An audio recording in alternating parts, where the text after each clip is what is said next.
my today's guest is Jake Chapman, the British artist from the UK, and he is here because of his upcoming exhibition called Floatsen and Jetson. Is it right? Yep, absolutely right. How are you, Jake? Fine, thanks. You're fine.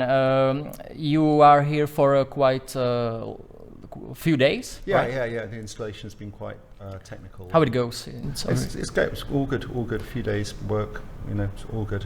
It's quite a big exhibition, so lots of stuff to install. Yeah, it's good. Really good. I think you are used to have these type of exhibitions, right? Yeah.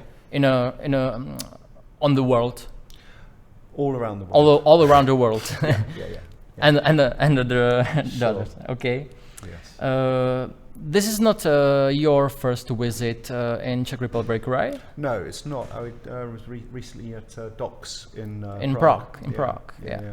What's the difference between your last exhibition in Prague and this one? The last exhibition in Prague was with work that was collaborative with my brother. Mm-hmm. So this exhibition is a solo exhibition without my brother. Mm-hmm. So that's the difference. And brother is the difference. Brother is the difference. Yeah.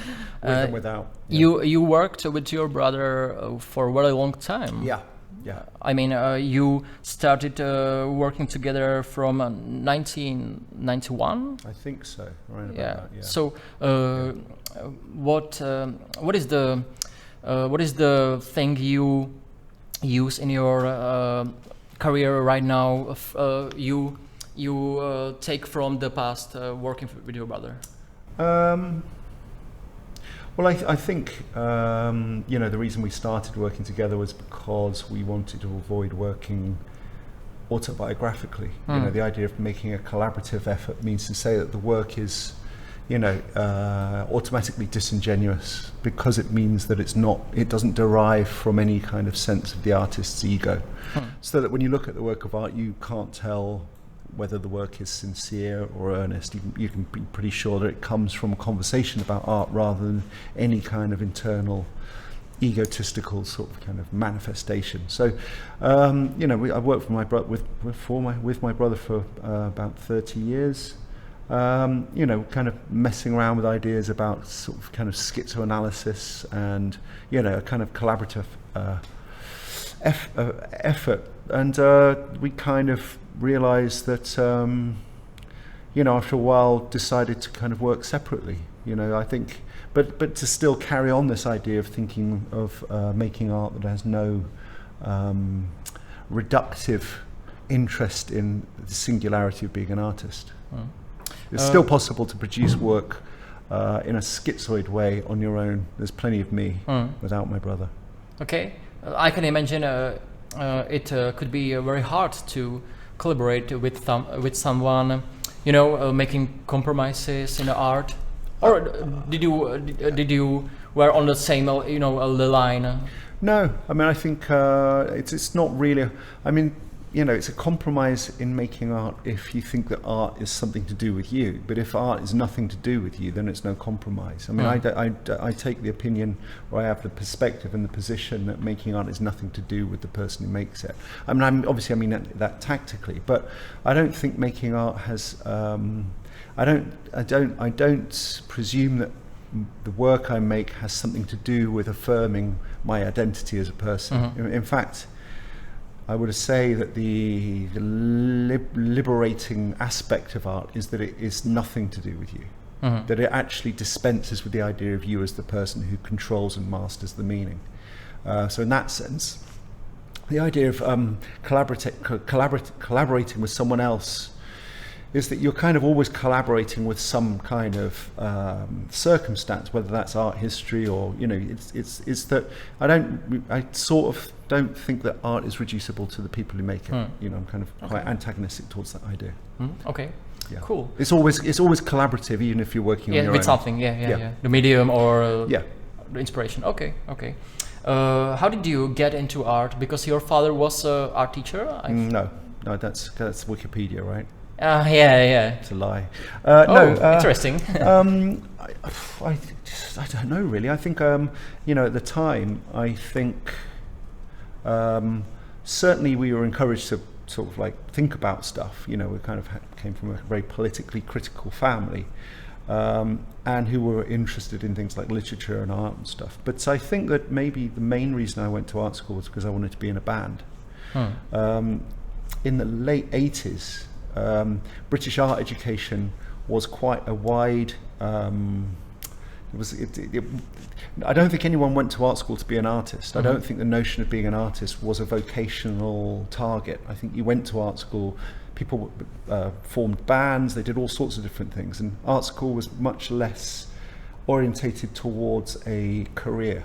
I mean, I didn't have any interest in being an artist while I was at art school. I mean, it was, you know, but it just kind of happened. I became more and more interested in it, and you know, was in the right place at the right time, and was able. If it's natural, it's okay.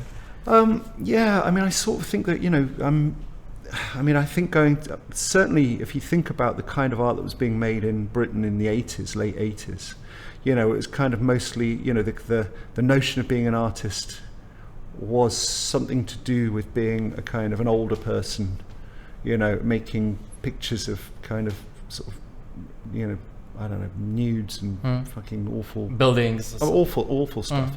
So then the idea of being a young artist wasn't even a permissible idea. It wasn't even an idea that anyone kind of really thought about. You know, it didn't really exist. Being a young artist was not really a kind of a plausible activity. Okay, I understand. Yeah. Is there any work or person you were who has a big impact to your beginnings, like some artist, or some work you really remember? Not really artists. The idea of making art doesn't really come from a love of art, really. It's kind of just a critical activity. It's one place where it's possible to kind of operate certain ideas freely, I guess, or relatively freely. The implication of your question is this idea of being inspired. I am really, again, I'm kind of quite phobic to that idea that art is some kind of humanistic activity that kind of drives you forward because you fall in love with art. I'm absolutely not in love with art whatsoever. I kind of quite despise it. Okay, it's amazing to hear that. Yeah, why? Yeah, I don't know. A lot of artists have some inspiration, and just like, you know, I really like this, and it was a movement for me in some way. Well, I mean, you know, that's if you kind of frame it in terms of how you feel about other things, then that's, you know, I've never really seen art as being something which is about a kind of some development, some kind of progressive notion of learning from something and finding out. I kind of have no interest in finding anything out at all, really. I mean, I'm not interested. I mean, I sort of like, there's something interesting about making art because you occupy a kind of a bourgeois territory, but you can unpick it from the inside. I have no positive feelings towards art whatsoever. I'm actually kind of hugely pessimistic and it's quite of a subject of your works. Yeah. Maybe making some opposite of the society, or maybe creating some the maybe provocative work. Provocative. I mean, to be provoked by our work, my work, means it kind of implies a certain disposition to the world anyway, you know. Often people used to say that our work was shocking, but, you know, I kind of wonder, shocking to who, you know. You'd have to be kind of pretty politically conservative to be shocked by the work I make. I mean, you know, it's kind of like, you know, I suppose, you know, if you're kind of interested in art that's kind of conservatively based on sort of the idea of sort of expressing some kind of interest in beauty or some kind of autobiographical sort of, you know, expression of your identity, then yeah, maybe you might be provoked by someone who's indifferent to that. You know, I think the problem, or one of the interesting things about art, is that people who are involved in art often assume that a work of art needs to be somehow edifying. That what it should do is it should offer some kind of positivized version of the world for someone to come and see it and feel better about seeing it. you know. So the whole experience of going into a gallery is that you should go in and you should see something that makes your life better, you know, and you become a better person. And that's why people take, for example, their children to art galleries, to make their children better citizens, you know. So I'm not really for that. I think children should be banned from galleries. No, I mean, I sort of think that, you know, you don't get children in quantum mechanics conferences, and I don't really see why you should have children in galleries, you know. It's a kind of a strange idea that art is reduced to just simply opticality, the idea of looking. So anyway, that's a long-winded answer to a question that I can't even remember. I sort of think that, you know, that the presumption that art serves some kind of positive purpose is just in itself quite interesting, you know. I'm just not interested in any form of culture which has that sort of kind of sincerity to it. You know, I just no music I like is, you know, there's no culture that I like which I think is indebted to the idea of being positive about the world. And that's nothing to do with saying, well, the world is really horrible, so we should reflect on the horrors of the world. It's just, you know, my predisposition towards things like horror is much more likely concerned with, you know, the idea of, say, for example, things like humor, you know. Certain things are funny and certain things are not, you know. There's a kind of a terrible English joke. It's why does I don't know if you have this here. I mean, it's like whether this is a universal joke. Let me hear that. Why did the chicken cross the road to get to the other side? Right, which is a terrible joke. But then the other one is, why did the chicken kill itself? Why did the chicken commit suicide? To get to the other side. The other side means, you know, death. Other side, yes. So you know, so the idea of saying, you know,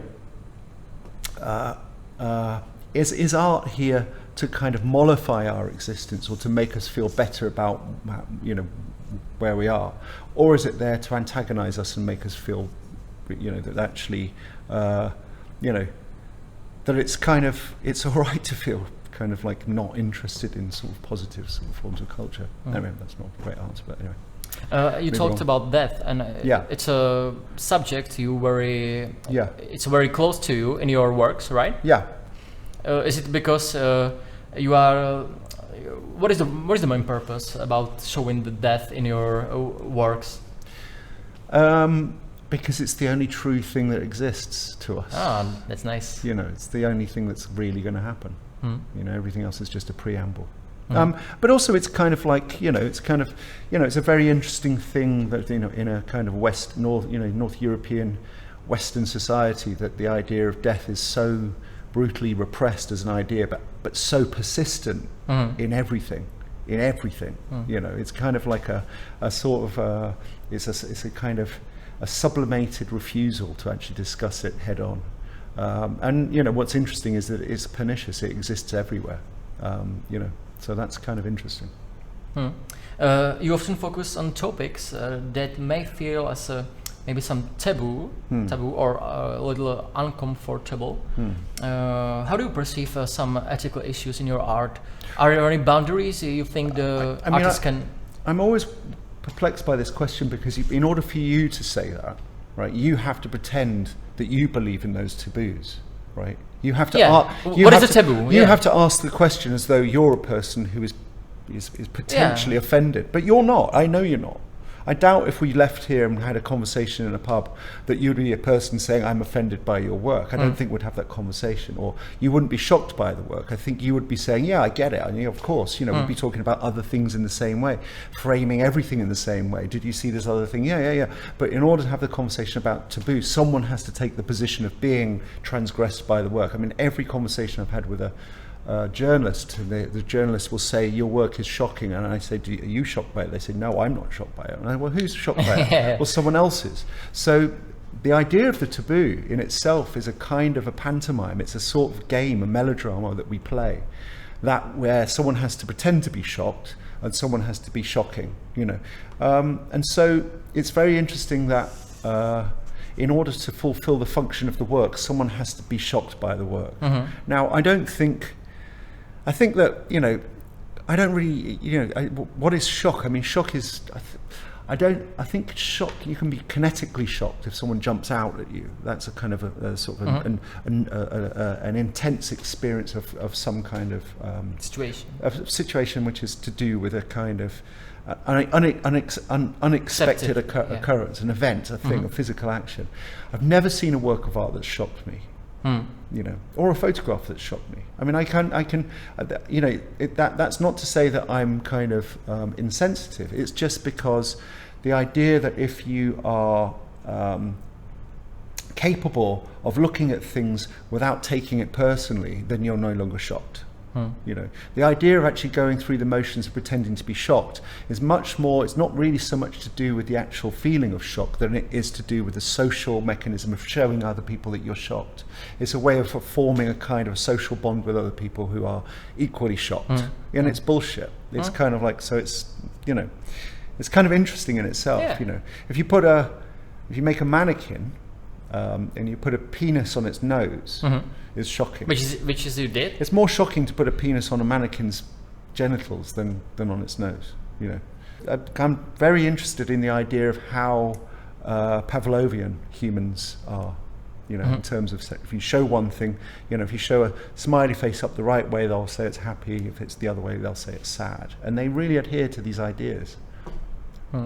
Okay, and you talked about connecting two people, and that is one of your work, two-faced Kant, which is also right here. Yeah. If you make a work of art which is kind of, you know, picture of atrocities at war, or some kind of, you know, some images which are kind of violent, or, you know, that they can always be recuperated back to some redemptive use. It's always possible to say, look, this picture is really awful, like a Goya picture is really awful. It shows man's inhumanity to man, atrocity. Now what we learn from this is that images of violence tell us that violence is bad.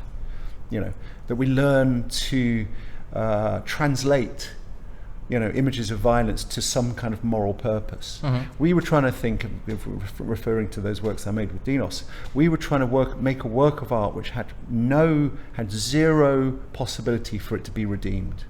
You couldn't look at it and say, yeah, it's a two-faced cunt, but, you know, it makes us feel better about, you know, that it remains an irredeemable object. You cannot recuperate it back to morality. It escapes that notion that it will be appropriated. So even if you show the worst images, the worst kind of atrocities, you know, it can be the worst thing. The way that which the reader or the viewer will read it will be to say, right, you know, look, this is a terrible thing that this person's doing to this other person, and this is how we form a social bond and learning how to kind of act properly in face of things which are violent. If you think about sort of Christianity, for example, you know, Christianity begins the beginning with the murder of the Son of God. So you're already in deficit. You know, you're already in deficit. You've created a religion based upon the idea of a kind of a mutual sense of guilt. Now we were trying to make something where if you made these things which had no content to them, because you can say two-faced cunt is just someone who lies, or fuck face is just a face that's fucking, you know. If these terms are just totally opaque and irreducible, then you could make a work of art which is not redemptive. This is one of the things that we were very interested in. How can you make a work of art that resists being appropriated? Okay.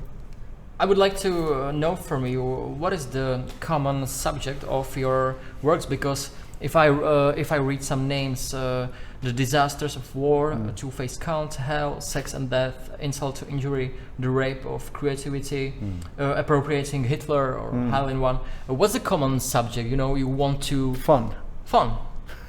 Yeah.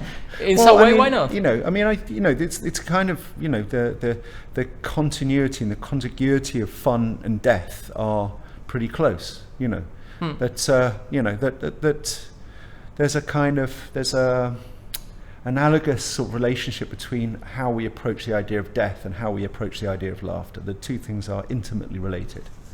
You know, that you can make a picture of death and it won't be anything to do with death, but you can tell a really awful, sick joke and it's a lot to do with death. But in your recent works, we can see a smiley face. Yes. In your works, also in the upcoming exhibition. Am I right? So Is there any meaning of that? Like the way in which artists try and make things is is that they try and produce some kind of, they strive for some kind of complex metaphysical resonance, so that when people look at it, they go, right, yes, you know, that makes me feel. I mean, I'm completely the opposite. I'm looking for the most generic. The most generically, but pointless, empty, dead, impoverished. You know, of no qualification whatsoever, 0 degree of intensity. You know, if I want to make something that's happy, it will be a smiley face. If it's sad, it's a, you know, there's a total resistance to any kind of existential content in my work. Absolutely eradicated, annihilated, extinct, gone, dead. You know, so I'm only interested in doing things which are absolutely already rendered obsolete. You know, I'm not interested in sort of, you know, that if you flick through a catalogue of my work, all you would see is dead signs, a mass grave of completely dead signs, nothing with any vitality whatsoever. Okay. You know, my choice of sort of kind of semiotic signs or kind of signifiers are just things which are totally exhausted, always exhausted. So, you know, even the kind of little toy soldiers, it's like, you know, the point about the toy soldiers using those was to kind of rob, you know, the idea of death its true proportion, to reduce it down to child size, so that people could look, you know. So it's, you know, constantly a way of absolutely evacuating any kind of existential meaning in anything. Okay. Is there some connectivity with your past, because you were born in 70s, right? And you experienced the most I say intensive rise of capitalism in the world, and also, you know, the technological boost. Yeah, it's a good question. I think you're right about a certain acceleration of a certain form of capitalism in the late 70s and early 80s. I think if you think about the, you know, just to kind of frame this in terms of the YBA thing, you know, that moment in Britain, certainly. And I think that what's really instrumental about that moment is not so much that it was an art movement or a kind of a creative moment. It was the absolute rise of neoliberalism. So that, and what's even more interesting about that is that if you think about how that work is regarded as a kind of a moment of countercultural art, highly critical political art. In actual fact, it was the most Thatcherite, neoliberal, sort of pro-capitalist art that the world has ever seen. But it was unwitting. What was interesting about it was that it only occurred because there was a kind of an acceleration in the financial services in Britain. Britain became very, very important in terms of its ability to kind of to apply neoliberal sort of economic mechanisms, so that you get these artists who look as if they're anti-Thatcherite, countercultural, politically left, aggressive, actually profiting from neoliberalism. And I think Mark Fisher is a very interesting English writer who writes this thing about counterculture. Counterculture allows us to live out our self-loathing while still participating in capital. So his kind of, you know, so I guess that also the other thing which I kind of runs through as a current in my work is this ridiculing of the notion of counterculture. You know, and also kind of ridiculing of the idea of any opposition to capitalism. You know, seeing capital as being fully locked in, fully integrated into all forms of life, and that any opposition is in a sense a kind of a pantomime, a sort of a melodrama. It's a kind of a self-satisfying idealism. You know, that opportunity is not there. And also that capital in itself is a mechanism which doesn't have any interest in humans. It's a completely non-anthropomorphic activity. And so I guess that's another thing which I guess is sort of maybe the tactical reason that most of my work has been aggressively attacking any kind of humanistic kind of content, is to kind of like ridicule the notion that there's any kind of alternative. Yeah. And you are playing with these thoughts in art, in your works, also in your books. Yes, yeah. I think that certainly the shift in you know, kind of present sort of cultural moment is the kind of a shift back to some sort of revisionist notion of the human. You know, so you get, you know, hugely autobiographical art and kind of very, you know, And I think it's the last convulsion of the human before, it becomes, Fall. before it goes, Yeah. before it dissipates. So it's a very interesting time. But I think what you said is right about the 70s and stuff. It's very interesting to think that, certainly for your generation. I mean, I lived in a time when there were no phones. It's like it's pretty much in, and that shows that the accelerating. I mean, I think it was the Kurzweil statistic, isn't it? Is that every year is 20,000 years in AI evolution. Mm-hmm. So we're seeing kind of like an exponential growth in technology. But the point about technology is not that it's about human development or technology as a human tool. It's kind of left that. It's kind of no longer anything to do with some utilitarian sort of relationship between the kind of the technology as some, people are still talking about technology as if somehow they can adjudicate where it's going. Of course they can't. It's gone. Yeah. It's already gone. Yeah. So, And so in the recent years with AI and... I mean, AI, it's very interesting how people still discuss AI as if it's a kind of a prosthesis or a kind of a technical tool for human development. I mean, that's a very sentimental view of technology. And this topic is very common to you because you are playing with the thought of dystopia, and also in your upcoming exhibition there is some like a summary of everything, also coming from your movie Exploration or Die, where are you in a position of asking some people who talking about the evolution of technology and etc. Yeah. I mean, there's kind of absolutely. I interviewed quite some interesting people. I guess the thing is that I suppose one of the reasons that it comes back to the idea of why art. I mean, art is very interesting because it seems to be the last. It's still a place where humans act out their self-importance. And it's kind of interesting to work in that area because it's it's very fertile for messing around, working, just kind of intervening and sort of, and, being mean. It comes to true the sentence, the art is gonna survive everything, because you'll think that the artist art will survive. Art, no, like the works from people. It's a kind of yearning for some kind of self-importance. If you think about the idea, you think about civilization. The idea of thinking that the trajectory of enlightenment is that we're pursuing this kind of teleological process by which we will eventually find we'll become reconciled with nature and the cosmos, and that art is somehow to do with this. I think that in a sense. What's interesting is if you think about how the Enlightenment was motivated in terms of sort of escaping kind of darkness, and kind of superstition into some kind of form of illumination, kind of governed by things like rationality. The thing that's interesting is if you look at human trajectory, it's fallen short because the thing which has taken up the trajectory of maths and algorithms is AI. So in actual fact, Enlightenment was not for humans; it was for machines. But again, humans are machines. So, in a sense, it's not a kind of it's not a failure. It's just that our taxonomic, our generational sort of lineage doesn't include us in our present form.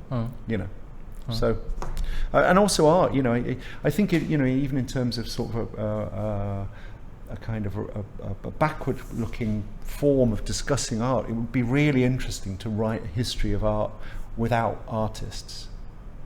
Okay. It could be done. It could be done, and I think it would be probably more interesting than a history with artists. I think to discuss ideas, discuss the trajectory of art, discuss these things, these kind of strange objects, these strange kind of aggregations of different things, and not say this was made by this person who thought this. Fuck them. Honestly, just absolutely kind of get rid of them. it'd be really interesting to see how this kind of strange kind of formation occurs without this kind of recourse to the idea of the artists who have some kind of investment in their intentions. You know, why is this object here? Because I wanted to make it. It's like the work of art actually precedes your interests. You know, the possibility for how you make this thing and what this thing is exists before you invent the idea. There's no invention in it. Yeah. You know? So anyway, it would be an interesting project for someone to do. Yeah. Okay, so now we can finally talk about Yes. the exhibition, because Yes. we have these information from your path. Yeah. So I think in Czech language we don't have maybe words for flotsam and jetsam. Right. It's like some debris. Yes. It's the stuff that's washed up on the beach. Yeah. So it's kind of like, you know, it's a kind of, if you think about, you know, how the sea shore is and how the beach is and how the configuration of water and land, you know, there's a kind of a very famous lyric from Bob Dylan, you know, time is an ocean but it ends at the shore. That's kind of, you know, I'm kind of quite interested in certain, you know, that Bob Dylan's quite an interesting sort of character. But, you know, in a sense, what the sea is it's a sorting machine. What it does is that it kind of sorts out different kinds of crap, and certain things float away. I mean, if you know about the doldrums, you know, it's kind of the great, the trash vortex. So there's this amazing sort of thing in the amazing new continent, the 8th continent, made of plastic. I know, made of plastic. Yeah. So you Plastic get this, island. Yeah, plastic island. So it's 3 times bigger than France. Yeah. So it's huge. Yeah. It's huge. It's quite so huge. it's kind of like this Anthropocene. It's like a huge new island being formed. And it's sorting itself out. The sea is deciding how to kind of put this thing together. This thing is kind of forming in kind of very strange shapes. Now, what the flotsam and jetsam does is that it starts to sort out human detritus and then, you know, kind of sift it on the shore. If you go to the beach, the tide comes in, you get different strata of different things left on the beach. Yeah. Now, I'm just trying to apply that as a way of making art. You know, that's the description of how art is made. It's just simply a sorting mechanism. You know, and that if you see that as a kind of a non-anthropomorphic activity, you can just see making art as a means in which some set of kind of protocols and physical actions occur, and then these things just happen. Yeah. So if you see that exhibition down there, you can just see it as a kind of a casual aggregation of different things coming together, irrespective of the person who claims to have done it. Yeah, so it's just like a reaction to our actions from the past. It's a way of trying to discriminate between human action and a different kind of continuum. You know, there's a continuum of, what's it called? Constant variables and a continuum of adjacent elements. You know, it's the idea of sort of saying, you know, how does matter aggregate? How is it attracted? What are artists? Are artists people who invest objects with meaning, or is it just simply that they aggregate matter, or they are just a kind of an attractor in some kind of process of flows and whatever? I mean, it's much more interesting to sort of to find a way to avoid talking about intentions. To avoid talking about artists. So the idea of that work downstairs is kind of, you know, it's kind of interesting. It'd be more interesting to see it as just being a kind of a set of propositions which kind of produce things into some kind of formal relationship, rather than me saying, I felt really happy today, so I thought I'd make a smiley banner, and I felt really sad, so I thought I'd make a sad banner. You know, the human sort of that if you consider the sort of the range of autobiographical possibilities that an artist could have, it's about 10. You know, from really sad to really happy, and there's nothing else more, and that's not very interesting.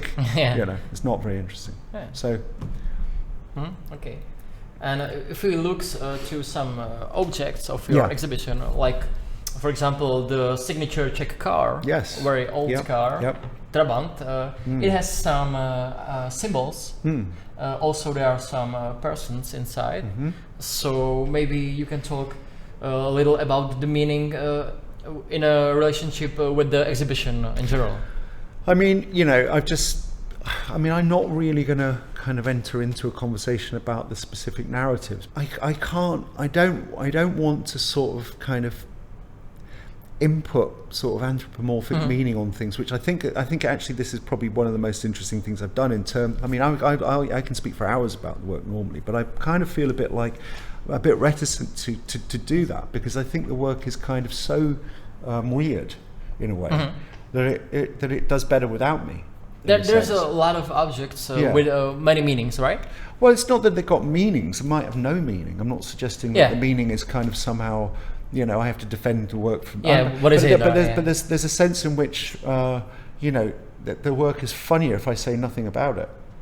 Only because I mean, that I should treat myself as a total alien to the work anyway. I should treat myself as if I have no right to discuss the work.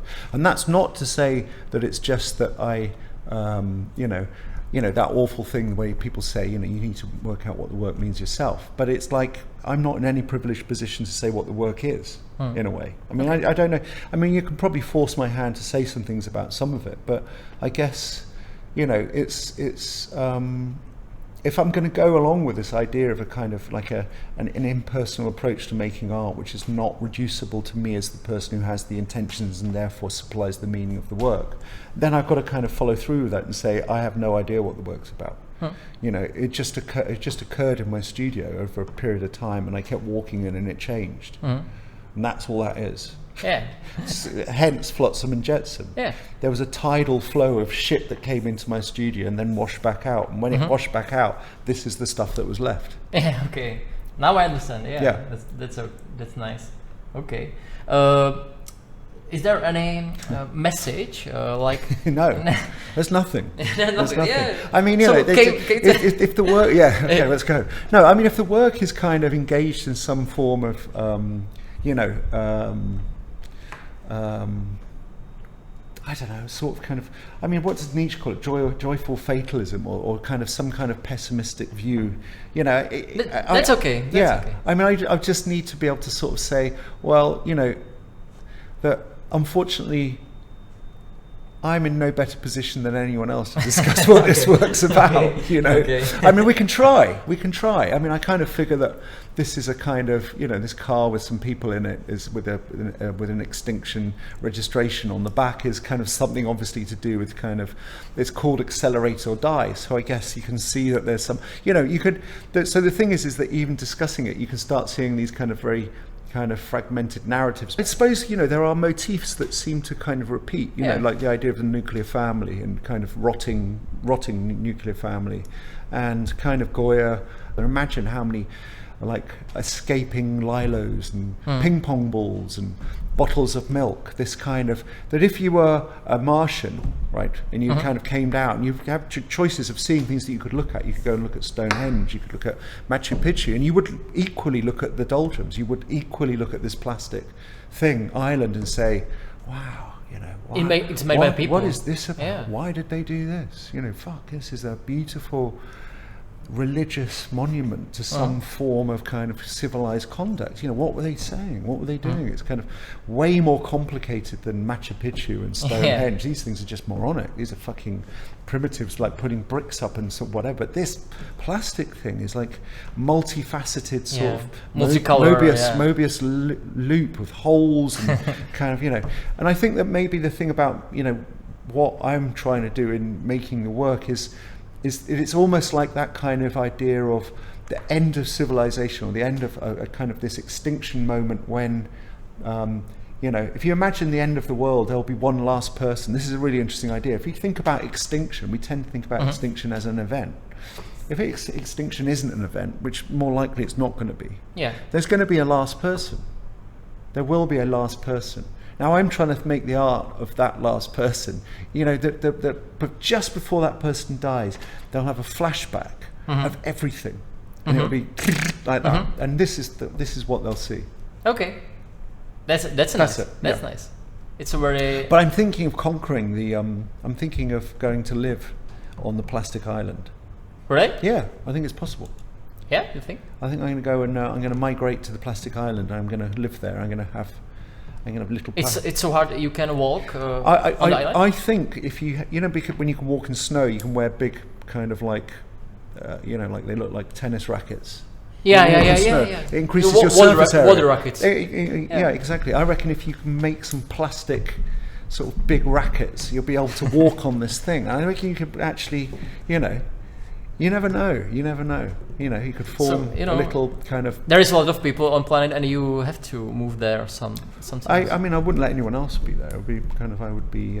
Only one. Yeah, absolutely. Yeah. I mean, I just, it's King kind of fear. I mean, the other thing I was thinking is that I just kind of really like the idea that actually, that one of the kind of the consequences of civilization, of civilization proper, is that the thing that made it possible for us is kind of pretty much the idea of plastic, because what it does is it separates one thing from another. So you can be hygienic. This is the kind of the absolute principle of civilization, is that you can separate one thing from another. And that's it. That's the criteria of civilization, that you can hold something in a bag and it can be sterile, and you can hold something in another bag and the two things don't mix. That is the absolute kind of mystical truth of civilization. But ironically, at the point when we realize it's also the very end of civilization, it's too late. Because obviously it clogs everything, it fucks everything, and we're dead because of the very thing that causes civilization. So civilization in itself was already death-driven before it started.